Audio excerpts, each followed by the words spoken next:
Hi, Tony here from Bathroom Spare Parts again. Today we're looking at the diaphragm washer for the Bauhaus fill valve. Just firstly, before we look at the diaphragm, a lot of these valves have filters and they're worth knowing because, as you can see, they're pretty fine.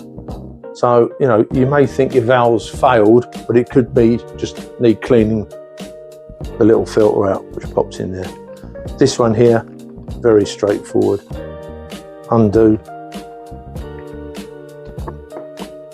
There you can see, there's the washer.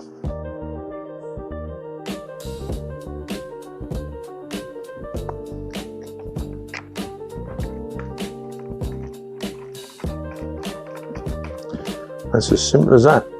This also comes with a high pressure braided hose.